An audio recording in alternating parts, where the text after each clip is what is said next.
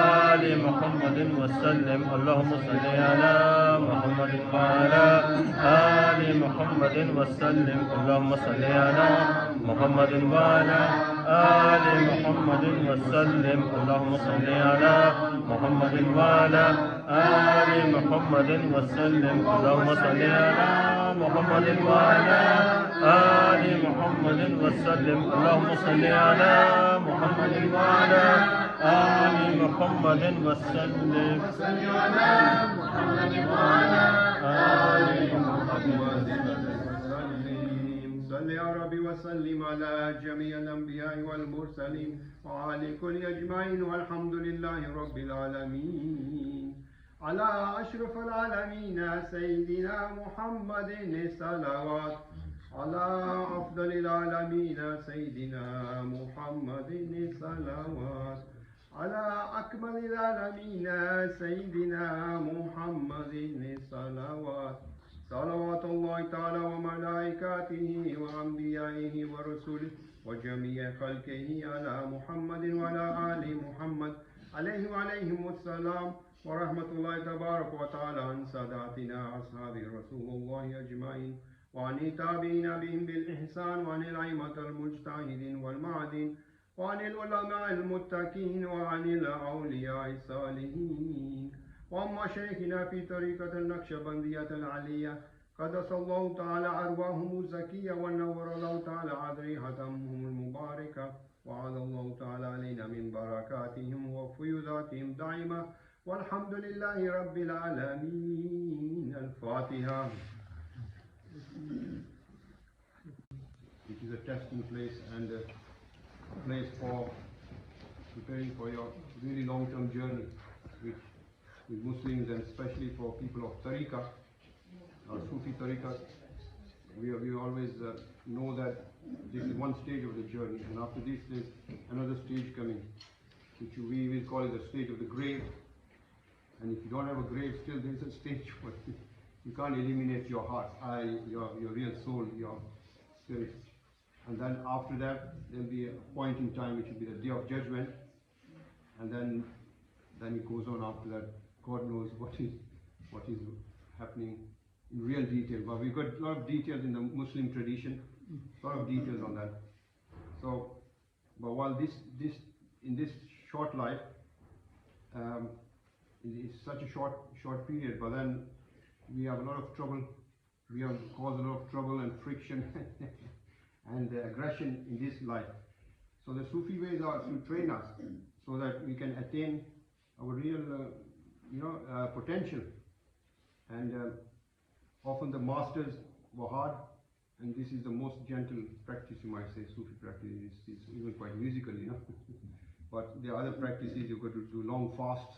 You've got to do long litanies, more, recitations. You've got to seclude yourself for 40 days.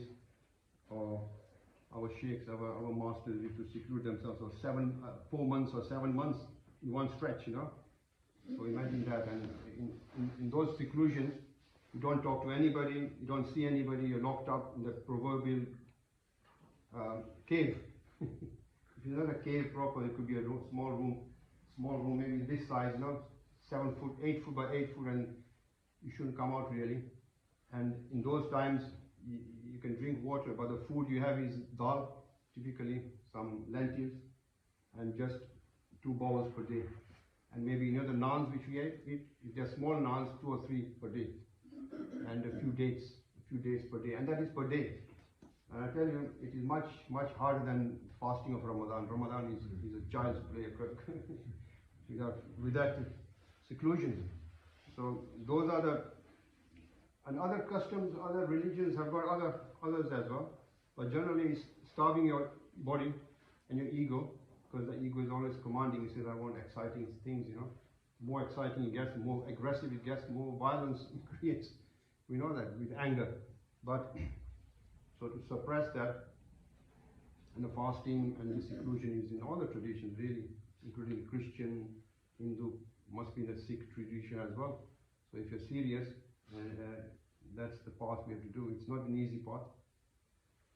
But the result is also important. That sometimes, the Sufi way is a very sharp, the masters and the teachings are very, very clever, very sharp. He says, you can do all that, but if you're not getting the real result, then you're failed. You could think of becoming a big saint, but in the slightest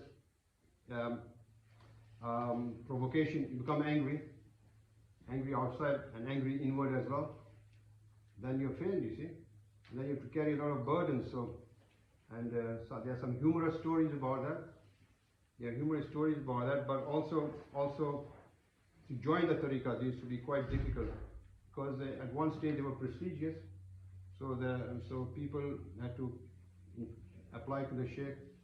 There's a story of Hazrat Junaid Baghdadi. He was a sheikh maybe about 1000, the year 1000 AD, about that time. So very early times.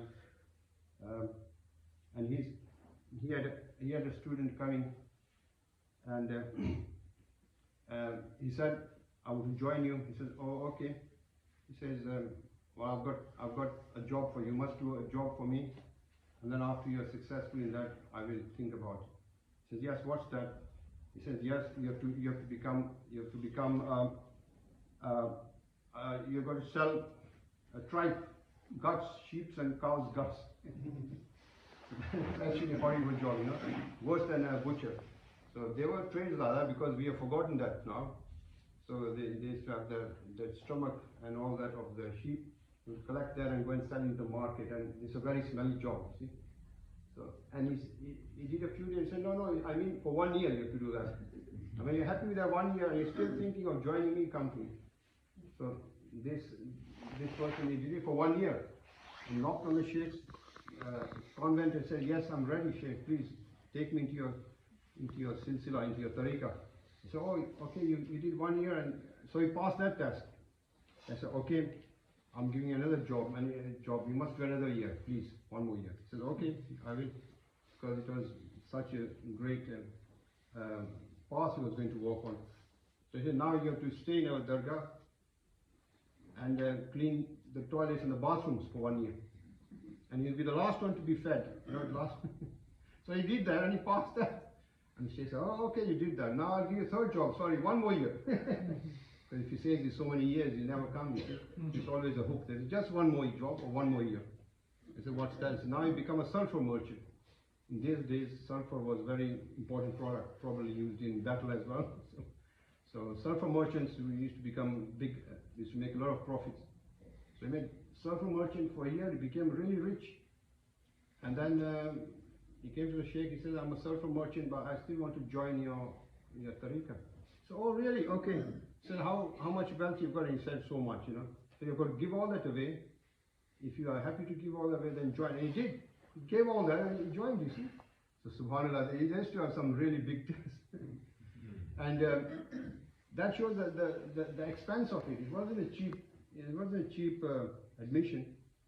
It wasn't cheap, but and even now it's the same in reality, because now the Sheikh, like our tariqah, take all hopeless people like me, you see. But I've noticed over the years that even though people join, the Sheikh trains different people differently, That's the secret, you see. So even everyone thinks, oh, we can wear big turban and look important. But the Sheikh knows that, he says, okay, I'll teach him in a university level, I'll teach this one in a kindergarten level. And the real master can do that, he can balance all that without upsetting the pupil. And it's up to us how we do. And there's one more story which is beautiful as well. There was a Sheikh in Shiraz in Iran, and Ibn Khafif, which not many people have heard of, also very early. And when he was a master, he was in his dargah, in his convent, and they're usually open. People come and go, and they stay as long as they want. Usually it's free of charge, you can eat, you can do some little task and some work. And so this young man came, youngish man, and he had all black turban, black clothes, all black clothes. So the Sheikh looked at me like that, said, why are you dressed in black? Who's died? Because he was in mourning. And somebody died. He said, yes, my Lord and Master. What he meant was his ego, you see, because the ego, they're always clever in their talking. So this dervish said, Mera Malik, Oda intikal ho gaya, mar gaya, this said, oh, so you soch kar rahe hai, tera, yani Malik oda nafs, he knew. So he was showing off indirectly, So my nafs has died, so I'm mourning, So in other words, I'm quite progressed. The Sheikh looked at him and says, throw this man out, So they physically handled him and threw him out. Threw him out of the convent in the middle of the night. Says, okay. And the poor man sat outside. The next morning, he crept in again. And the Sheikh says, oh, okay, you're back. And he wasn't angry. He did that second day as well. He says, why are you in black? He said, my master has died. He said, and Barsuldo. He said, throw him out. So he did that for 40 nights. It sounds like a joke, but the young man never went away. He stayed outside the doorstep. When they opened the door in the morning, for the morning prayer, they would creep in again. And he did not get angry, and the Sheikh was watching him. He said, in the 40th day, he says, now don't throw him out anymore. I've been watching and looking at his heart. Every time I was throwing him out, he did not protest, he did not cry, he did not get angry, he did not make any complaint. And so his master has died. That's good. So you can stay. But if you tell the story a bit longer, it is beautiful that, there's so much humor in it as well. But Alhamdulillah, I won't say anymore. And the point is that the Sufi way is often to do things with a laugh, and not take it too seriously, in the sense that we don't to take ourselves too seriously. If you do, سن النبي قمرون وجميل وجميل وجميل سن النبي وجميل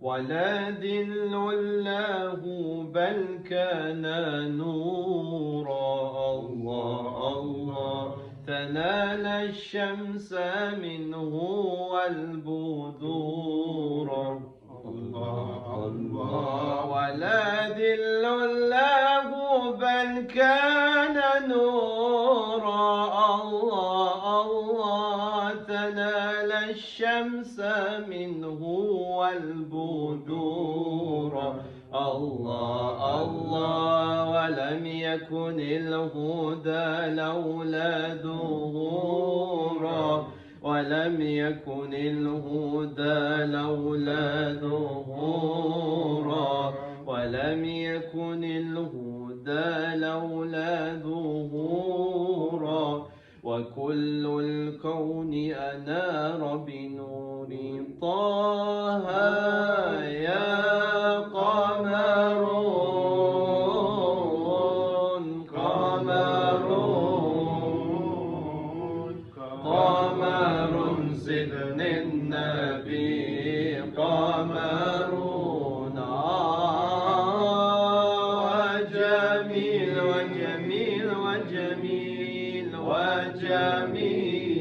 وجميل وجميل سن النبي وجميل وكف المصطفى كالورد نادي الله الله وعطرها يبقى إذا مست أيادي الله الله وكف المصطفى كالورد نادي الله الله وعطرها يبقى إذا مست أيادي الله الله وعم نوالها كل العباد وعم نوالها كل العباد وعم نوالها كل العباد حبيب الله يا خير البرايا قمرون قمرون قمر سن النبي قمرون وجميل وجميل وجميل وجميل وجميل سن النبي وجميل